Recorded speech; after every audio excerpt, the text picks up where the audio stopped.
కానీ ఒక తల్లి తండ్రి ఒక కుటుంబంలో నలుగురు పిల్లలు ఉంటే నలుగురిని సంతృప్తి పరచలేని పరిస్థితులు ఉంటాయి కుటుంబంలోనే. అట్లాంటిది ఇంత పెద్ద ప్రభుత్వంలో అన్ని వర్గాలు సంతృప్తి పడాలంటే ఏడకెళ్ళి అవుతుంది? ఓ పక్క రైతులు సంతోషంగా లేరా, ఇంకో పక్క మహిళలు సంతోషంగా లేరా అని చెప్పి కేటీఆర్, కేసీఆర్, హరీష్ రావు ఎన్నోసార్లు అసెంబ్లీలో మాట్లాడారు. ఇప్పుడు నీకు 4 ఎకరాలు ఉందన్న, నీకు ఒక 4 పిల్లలు అనుకుందాం, లేదంటే 2 పిల్లలు అనుకుందాం, నువ్వు మంచికి 1 ఎకరం ఇస్తావా? ఒక్కడికి 4 ఇచ్చి మిగతా వాళ్ళని ఎండ పెడతావా? ఒకరికి జ్యేష్ఠ భాగం అని ఎక్కువ ఇచ్చి ఇంకొక తక్కువ ఇస్తే ప్రాబ్లం అవుతుంది కదా, సమానంగా అనేది లెక్క కదా. అప్పుడు 4 సంతృప్తిగా ఉంటారు. అంటే వాళ్ళ అమ్మ నాన్న ఏమనుకుంటారు, మేము 4 పుట్టినాం, మంచికి 1 ఎకరం ఇచ్చిండు అని సంతృప్తిగా ఉంటారు. కానీ ఒక్కడికి 4 ఇచ్చి, లేదంటే ఇద్దరికి 2 ఇచ్చి ఇంకిద్దరిని పండబెట్టారు అనుకో, అప్పుడు ఇంకిద్దరికి అసంతృప్తి ఉండదా? కడుపు కాలదా? ఇది ఎందుకు చెప్తున్నాను అడగండి. ఇప్పుడు నీకు సీఎం అనేటోడు, ప్రభుత్వం అనేది తల్లి తండ్రి లెక్క. అట్లాంటప్పుడు మల్లారెడ్డి లాంటి వాడికి 600 ఎకరాలకు నువ్వు రైతు బంధు ఇచ్చి, వాడు నీ కొడుకే. ఊర్లలో ఉండే ఏమి భూమి లేనివాడు కూడా నీ కొడుకే. ఇస్తారు కదా వాళ్ళకి కూడా. భూమి లేనివాడు అంటున్నా, భూమి లేనివాడికి ఇవ్వలేదు కానీ కౌలు రైతుకి ఇవ్వలేదు కానీ, అదే కౌలు రైతు వరకు ఇచ్చారు. అసలు నేను అనేది ఏంటంటే, ఇంట్లో మీరు చెప్పిన పద్ధతి ప్రకారమే అందరు వ్యవసాయం చేయాలని రూల్ లేదు. ఒక కొడుకు సాఫ్ట్వేర్ చేయొచ్చు, ఒక కొడుకు వాచ్మెన్ చేయొచ్చు, ఇంకో కొడుకు వ్యవసాయం చేయొచ్చు, ఇంకో కొడుకు ఇంకేదన్నా చేయొచ్చు. ఏది ఏం చేసినప్పటికి కూడా అందరినీ సమానంగా చూడాల్సిన బాధ్యత తల్లిదండ్రులకు ఉంటుందా ఉండదా? ఉంటది, కానీ సంతృప్తి పరచలేము. సంతృప్తి నేను సమానంగా చూడాలంటున్నా. సంతృప్తి పడడా తర్వాత విషయం. సంతృప్తి పడకపోతే వాడి విజ్ఞతకు వదిలేస్తాము ఏదన్నా విషయం. సమానంగా చూడాల్సిన బాధ్యత ఉంటుందా ఉండదు. ఇంకొకటి, తల్లిదండ్రులైనా కొంచెం ఎక్కువ బతికినోడికి, ఇప్పుడు ఎవరన్నా మంచిగా మా ఊర్లో కూడా తెలిసిన వాళ్ళు కొంత అమెరికాకు పోయి బాగా సంపాదిస్తున్నారు. ఒక కొడుకు వ్యవసాయం చేసుకుంటున్నాడు. అమెరికా పోయి నెలకు 5 లక్షలు సంపాదించే కొడుకు పట్ల చూసే కంటే కూడా ఇక్కడనే ఉండి వ్యవసాయం చేస్తున్నోడికి 10 రూపాయలు ఎక్కువ పెట్టినా, 1 ఎకరం భూమి ఇచ్చినా తప్పులేదు. కానీ ఆల్రెడీ అమెరికాలో ఉండి నెలకు 5 లక్షలు 10 లక్షలు సంపాదిస్తున్న వ్యక్తికి ఇంకో 4 ఎకరాలు ఎక్కువ ఇచ్చినావు అనుకో ఇంకో కొడుకు కంటే, అది కరెక్ట్? అట్లా చేస్తే సేమ్. ఇప్పుడు కేసీఆర్ కూడా చేసేది ఏంటంటే, ఆల్రెడీ బాగా బలిసి మస్తికొచ్చి సినిమాలలో డిక్చిక్ అనుకునేటోడికి, సినిమా హీరోలకు ఫిలిం ఇండస్ట్రీలో పనిచేసి బాగా డబ్బులు వచ్చిన సంపాదించి సిటీ అవుట్స్కట్లో శంకర్పల్లి ఏరియాకు పోతే, జన్వాడ ఏరియాకు పోతే అంత సినిమా హీరోలు కొనుక్కున్నారన్న, సినిమా డైరెక్టర్లు కొనుక్కున్నారు, రియల్ ఎస్టేట్ దందాలు చేసే వాళ్ళు కొనుక్కున్నారు. వాళ్ళకి ఇవ్వాలా, లేకపోతే చిన్న చితక తిండికి తికాన లేనోడికి ఇవ్వాలని హెల్ప్ చేయాల్సి వస్తే ఫస్ట్ తల్లిదండ్రులు ఎవరికి చేయాలి? మీరు చెప్పండి. మీరు ఆ ప్లేస్లో ఉంటే బాగా బలిసిన అమెరికాలో ఉన్నోడికి ఇస్తావా? ఇక్కడనే పని చేసుకుంటూ వ్యవసాయం చేసుకుంటూ నాగలు దున్నుకుంటూ ట్రాక్టర్. ఏ వర్గం అయితే అసంతృప్తిగా ఉందో, బాధలు ఉన్నదో దాన్ని కాపాడాలని అంటారు మీరు. బాగా తినొచ్చినాను నేను, అదే అర్థమైంది. తినొచ్చిన పీకల దాకా ఉంది. ఇంకొక కొడుకు తినలే, ఆకలి అవుతుంది, పొద్దంతా దున్నేసి వచ్చిండు. నేనేమో క్రికెట్ ఆడుకొని వచ్చి తిని బిర్యానీ తిని వచ్చిన, బీరు దాకా వచ్చి నీరు దాకా తిన్నా. ఇంకొక కొడుకు వ్యవసాయం చేసి మంచిగా మొత్తం చెమట కక్కి వచ్చిండు. అన్నం ఉంది, ఒక్కరికే సరిపోతుంది. ఫస్ట్ ఎవరికి పెట్టాలి?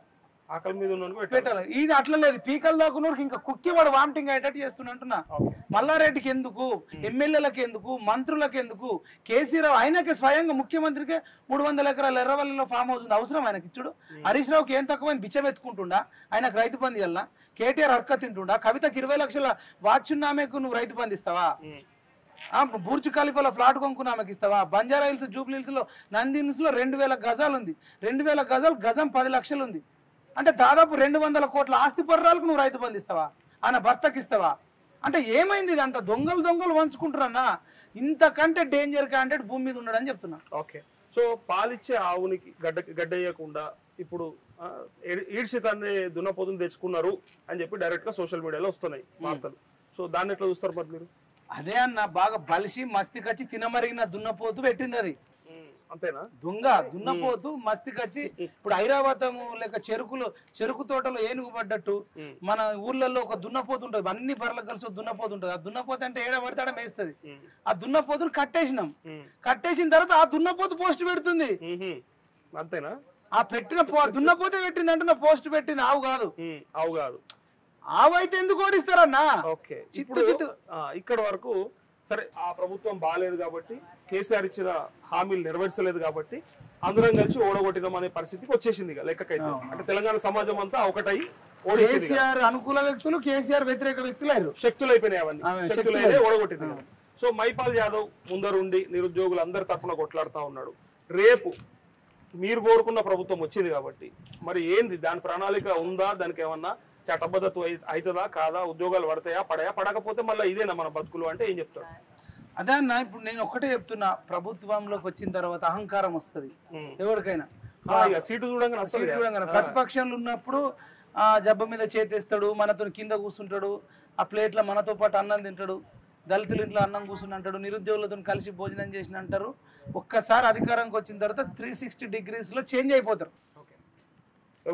కేసీఆర్ ఫ్యామిలీ కూడా ఉస్మానియా యూనివర్సిటీకి వచ్చిర్రు, తిరిగిర్రు, మంచిగా నానబెట్టిర్రు. మంచి అధికారం వచ్చిన తర్వాత ఎవడు గనబల్లే అసలు ఆయనతో తిరిగినోడు వేరు, వాళ్ళు సంసారం చేసేది వేరేళ్ళతోని, అంత కోటీశ్వర్లతోని, ధనవంతులతోని, పెట్టుబడిదారులతోని. మరి వీళ్ళు కూడా అట్లనే చేసే అవకాశం ఉంది. నేనేం వీళ్ళు సత్యపూసలు శుద్ధ పూసలు అని నేను చెప్పట్లే. సమాజం ప్రతి ఒక్కడు బాధ్యత ఉంటుందన్న. ప్రతి క్షణం మన కుటుంబాన్ని మనం కంటికి రెప్పలా కాపాడుకోమా? కుటుంబాన్ని కాపాడుకుంటాం కదా. ఎటన్నా బయటకు వెళ్తే తాళం వేసుకొని వెళ్ళిపోతాం. ఎందుకు తాళం వేస్తాం? జాగ్రత్త పడతాం. అట్లా ప్రతి రోజు ఎడ్యుకేట్ అయి ఉండాలి అంటున్నా నేను. ఇంకా చాలా భవిష్యత్తులో కూడా మన సంస్కరణలు తీసుకురావాలి. చదువుకున్నోడు ప్రతి ఒక్కడు ఉద్యోగం కోసం స్వార్థంగా చదవడం కాదు, సమాజం మీద కూడా ఒక కన్నేయాలి. తెలంగాణ ఉద్యమం అందరం చేస్తేనే కదా వచ్చింది. అట్లనే కూడా రేపు ప్రభుత్వాల మీద కూడా నిఘా పెట్టాల్సిన బాధ్యత ప్రతి ఒక్కడు పైన ఉంటుంది అంటున్నా. ఎవరిని క్షమించాల్సిన అవసరం లేదు. మనం అజ్ఞానంగా ఉన్నన్ని రోజులు వాళ్ళు రాజ్యం వెళ్తారన్న. ఒక్కసారి జ్ఞానవంతులు అయినాం అనుకోండి, మైపాల్ యాదవ్ కాదు, నరేష్ అన్న కాదు, మనలాంటి వాళ్ళు ఇంకా 1,00,000 మంది తయారు కావాలి. ప్రతి కుటుంబం నుంచి ఒక సోల్జర్ కూడా రేపటి రోజున అయ్యే రోజులు రావాలి. ఇజ్రాయిల్లో ఇంటికి ఒక సోల్జర్ పోతాడు. అట్లా ప్రతి ఒక్కోడు ఇలా ఇంటికి ఒక్కోడు ప్రభుత్వం చేసే మంచి చెడును గమనిస్తుంటేనే వీళ్ళకి భయం ఉంటుంది అంటున్నా. భయం లేని కోడి బాజార్లో గుడ్డు పెడతారు అన్నట్టు వీళ్ళు కూడా చేసే వీళ్ళు నాకు ఇష్టమైన ప్రభుత్వమే కాదు, కేసీఆర్ ను ఓడించాలి. నిరుద్యోగులు మరి హ్యాపీగా ఉన్నారా ఇప్పుడు అన్నా? ఈ రోజు ఫుల్ హ్యాపీగా ఉన్నారా? ఫుల్ ఖుషిగా ఉన్నారు. ఇన్ని రోజులు చాలా నిరాశ నిస్పృహలు ఉండే. ఈవెన్ కేసీఆర్ మనకు మళ్ళీ గెలిస్తే ఎన్ని సూసైడ్లు అవుతుంటే చెప్పలేని కథ ఉంటుండే. కానీ ఇలా సూసైడ్లు ఆగినాయి. అంటే కేసీఆర్ ఒక్కడు ఓడిపోవడం వల్ల, బీఆర్ఎస్ పార్టీ ఓడిపోవడం వల్ల ఇలా ఆత్మహత్యలు ఆగినాయి. మేము రేపు బతికుండి బలిశాఖ తిన్నా సరే గానీ, అంటే ఒక నిరుద్యోగులకే కాదన్నా నేను చెప్పేది, ఎంటర్ సమాజానికి చీడపురుగు అంటున్నా. ఒకప్పుడు వైన్ షాపులు ఎన్ని ఉండే, ఇప్పుడు ఎన్ని? ఊరికి 5 బెల్ట్ షాపులు, అంటే అన్పర్మిటెడ్ వైన్ షాపులను బెల్ట్ షాపులు అంటారు. కిరాణా షాపులలో అమ్మడం, ఇళ్లల్లో అమ్మడం, ఇంత దారుణం ఏందన్నా?